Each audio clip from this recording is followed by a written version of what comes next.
मान्छेहरूले चाहिँ के भन्दो रहेछ प्रकाश भुजेललाई, ओहो यो त ज्यानमा रह्यो नि, यो त गाडीले हानेर मान्छे मार्दिनु हुँदैन, झाँक्रीबाट आफ्नै भाग्य पनि देखेन पनि भने कसैले है। मलाई त के गर्नु, दैवले ठगेको मान्छे जहाँबाट आएको त्यहीँनिर झट्टाहरू पुर्याइदियो, के गर्नु।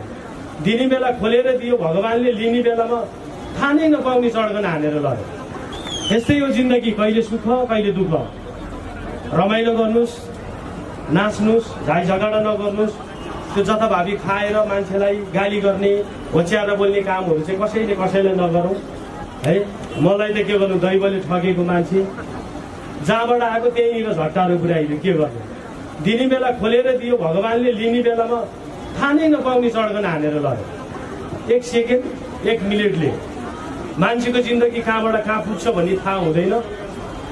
फेरि पनि बाँचेर आएको छु, म आफै पनि मरेर बाँचेको मान्छे हो। नयाँ जिन्दगीमा फेरि पनि कुनै आमा बुवाको आँसु, कुनै आमा बुवाको आशीर्वादले बचाएको छ। सेवा गर्ने हातहरू फेरि पनि सेवा गरिराखेकै छु। अहिले भर्खरै पनि लगभग 30-40 जना आउनु भएको रहेछ, कहाँ कहाँबाट विचार मेरो लागि गएर भेटेर मालासाला लगाउनु भयो, सेवा लिनुभयो, जानुभयो। मलाई हेरेर रुनुहुन्छ क्या, तपाईँको धन्न बाँच्नु भएछ। तर यो जिन्दगी के रहेछ भने जान जानी गरेको र अन्जानमा गरेको, जान जानी गरेको म। तर मान्छेहरूले चाहिँ के भन्दो रहेछ प्रकाश भुजेललाई, ओहो यो त ज्यानमा रह्यो नि, यो त गाडीले हानेर मान्छे मार्दिनु। कसैमा पनि नपरोस् त्यस्तो चाहिँ है। हिँड्दा डुल्दा के हुन्छ थाहा नै हुँदैन। झाँक्रीबाट आफ्नै भाग्य पनि देखेन पनि भने कसैले। अब डक्टरले आफ्नो अपरेसन आफैले गर्ने भए त अर्को डक्टर किन लाउनु पर्यो र। म झाँक्रीले मेरै भाग्य हेर्न मिल्ने भइदिया भए अर्काको भाग्य केलाई हेर्नु पर्थ्यो र है।